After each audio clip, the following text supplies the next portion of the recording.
Hello everyone. आज हम area under the curve कैसे निकालते हैं उसकी कोशिश करेंगे।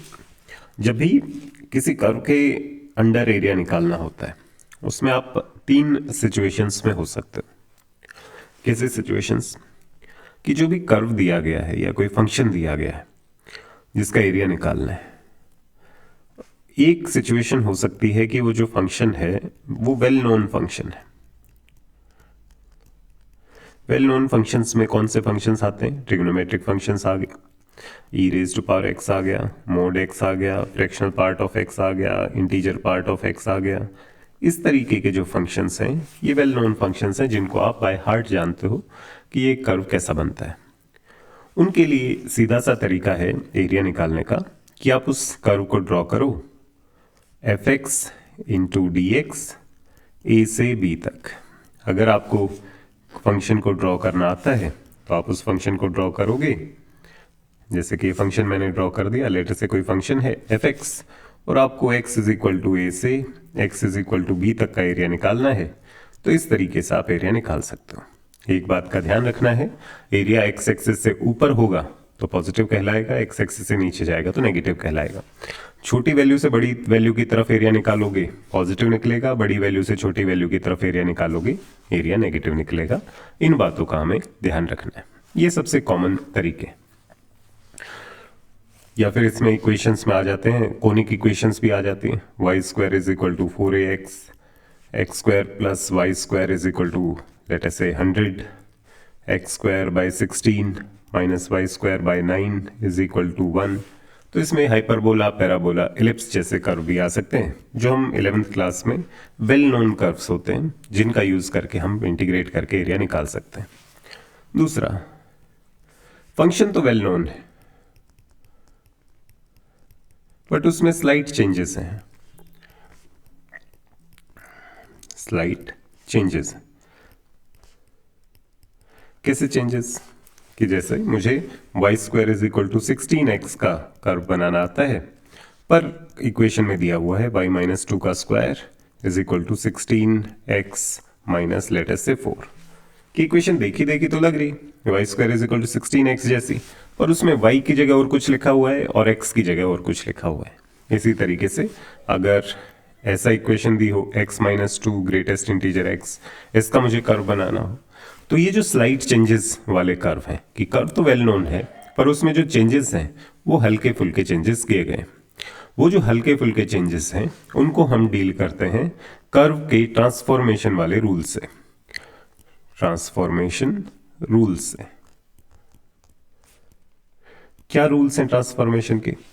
ट्रांसफॉर्मेशन के रूल्स ये हैं कि x की जगह अगर मैं x माइनस ए सब्सटीट्यूट करता हूं किसी भी इक्वेशन में, तो जो कर्व है वो शिफ्ट हो जाता है a यूनिट्स टुवर्ड्स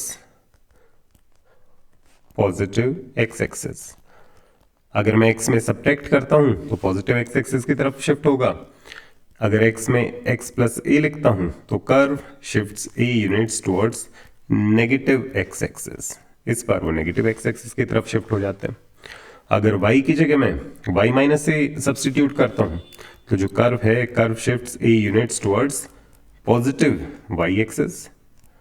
और अगर मैं y की जगह y प्लस a यूज करता हूं तो curve shifts a units towards negative y axis हो जाता है। ये बेसिक ट्रांसफॉर्मेशंस हैं जब मैं x की वैल्यूज या y की वैल्यूज में कुछ ऐड या सब्ट्रैक्ट करता हूं। इनमें थोड़ा सा और आप ऐड कर सकते हैं कि x के साथ कुछ 1 से बड़ा नंबर, पॉजिटिव नंबर अगर आप मल्टीप्लाई करेंगे तो जो कर्व है वो कंप्रेस हो जाता है। अगर आप x के साथ 1 से छोटा नंबर मल्टीप्लाई करेंगे तो वो जो कर्व है वो एक्सपेंड हो जाएगा अलोंग x एक्सिस।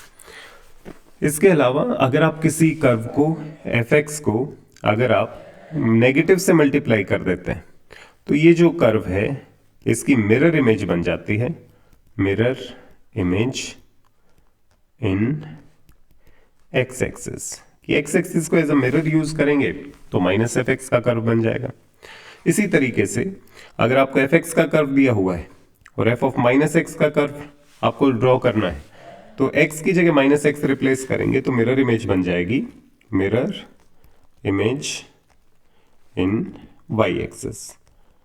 ये बेसिक ट्रांसफॉर्मेशन के रूल्स हैं जिनसे हम बना सकते हैं। ठीक है, इसके अलावा जब कर्व थोड़ा सा डिफिकल्ट होता है, अननोन कर्व है,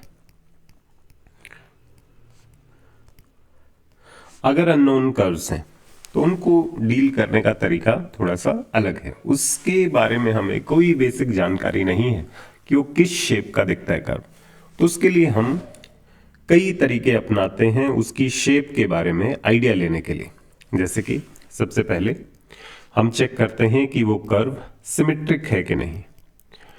अगर x की जगह -x रिप्लेस करने से इक्वेशन में कोई चेंज नहीं आता तो हम उसे कहते हैं कि वो y एक्सिस के अबाउट सिमेट्रिक है। y एक्सिस के अबाउट वो सिमेट्रिक है। अगर y की जगह मैं उस इक्वेशन में -y सब्सटीट्यूट कर देता हूं और इक्वेशन में कोई चेंज नहीं आता तो मैं बोलता हूं कि वो जो कर्व है वो x एक्सिस के अबाउट सिमेट्रिक है। इससे सिमेट्रिक पता चलता है। ठीक है, सेकंड, जब मैं कर्व को ड्रॉ करता हूं तो मैं जानना चाहता हूं कि वो कर्व x एक्सिस और y एक्सिस को कहां पर कट करता है। तो अगर मैं x इक्वल टू 0 इक्वेशन में पुट करूं और y की वैल्यूज मुझे मिलेंगी कुछ लेटर से ABC वैल्यूज मिलती हैं, तो ये मुझे क्या पॉइंट्स मिले? ये पॉइंट्स मिले मुझे points on y axis. x equal to 0 मतलब y axis. y equal to 0 रखूंगा तो x की वैल्यू कुछ मिलेंगी लेटर से L M N। ये क्या पॉइंट्स हैं? ये पॉइंट्स हैं पॉइंट्स ऑन x एक्सिस। पहली जानकारी इकट्ठी कर ली मैंने, सिमेट्री चेक कर ली, x एक्सिस y एक्सिस को कर्व कहां पे कट कर रहे हैं ये चेक कर लिया। तीसरा, मैं उस कर्व्स उस इक्वेशन से x और y की वैल्यूज के डोमेन भी निकाल सकता हूं। डोमेन ऑफ x चेक कर सकता हूं कि कौन कौन सी x की वैलिड वैल्यूज हैं जिसके लिए कर्व को बनाया जा सकता है। तो उससे मुझे ये पता चल जाएगा कि कर्व के अंदर x की वैल्यूज कहां से कहां तक लिखी जा सकती हैं। उससे मुझे ये पता चल जाएगा जो कर्व है वो केवल इन्हीं वैल्यूज के लिए एग्जिस्ट करेगा, इससे बाहर कर्व नहीं जाएगा। ठीक है, इसी तरीके से मैं range of y if possible, अगर पॉसिबल हो तो वो भी निकालने की कोशिश करता हूं कि y की वैल्यूज कहां से कहां तक जा सकती।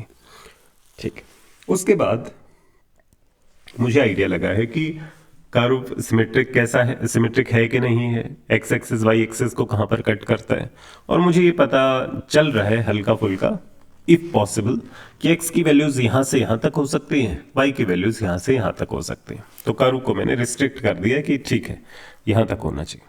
उसके बाद मैं जानने की कोशिश करता हूं कर्व के बारे में कि अगर लेटर से x का डोमेन आता है कि सारी रियल वैल्यूज को आप रख सकते हैं, y हमेशा डिफाइंड रहता है सारी x की वैल्यूज के लिए, तो हम इसके लिए ये कर सकते हैं कि x को टेंड्स टू इंफिनिटी पे चेक कर सकते हैं कि if x tends to infinity तो y की वैल्यूज कहां पर जाएंगी, if x tends to minus infinity तो y की वैल्यू कहां पर जा रही है, if y tends to infinity तो x की वैल्यू कहां पर जा रही है, if y tends to minus infinity तो x की वैल्यू कहां पर जा रही है।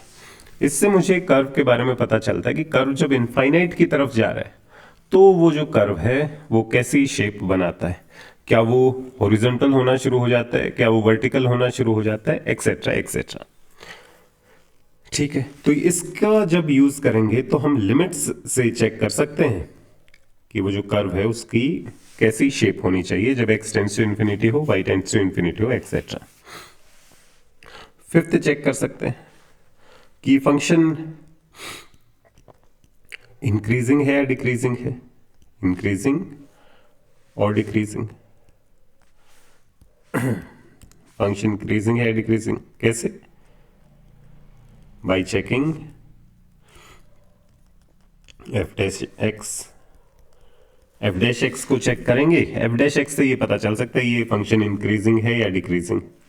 F dash x is equal to 0 जहां पर होगा मुझे ये पता चल जाएगा कि हॉरिजॉन्टल टेंजेंट बनेगी उस पॉइंट पर, हॉरिजॉन्टल टेंजेंट।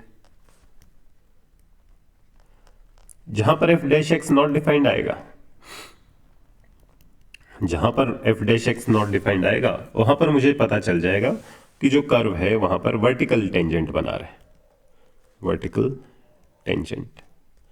इसका हल्का फुल्का मुझे आइडिया यहाँ से भी लग सकता है। जब मैं लिमिट्स को चेक करूंगा कि किसी x की वैल्यू पर y की वैल्यू प्लस माइनस इनफाइनाइट हो रही है या प्लस इनफाइनाइट हो रही है, तो अगर किसी x की वैल्यू पर f dash x not defined हो रहा है तो मोस्ट प्रोबेबली वो कर्व वर्टिकल हो गया है और वो सीधा ऊपर की तरफ जाता जा रहा है और उसका जो स्लोप है वो नॉट डिफाइंड होता जा रहा है।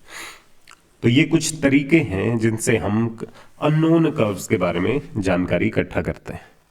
सबसे पहला तो हम सिमेट्री से चेक करते हैं, एक्स एक्सिस वाई एक्सिस को कहां पर कट कर रहे हैं, डोमेन ऑफ एक्स क्या है, x tends to infinity y tends to infinity पे फंक्शन कैसा बिहेव करता है, फंक्शन इंक्रीजिंग है या डिक्रीजिंग है, और उसके बाद कि फंक्शन कहां पर तो हॉरिजॉन्टल हो जाता है और कहां पर फंक्शन वर्टिकल हो जाता है, ये चीजें चेक की जाती हैं। इनका यूज करके हम कुछ क्वेश्चन सॉल्व करना शुरू करेंगे और इनके कुछ डेमोन्स्ट्रेशंस देखेंगे नेक्स्ट वीडियोस में।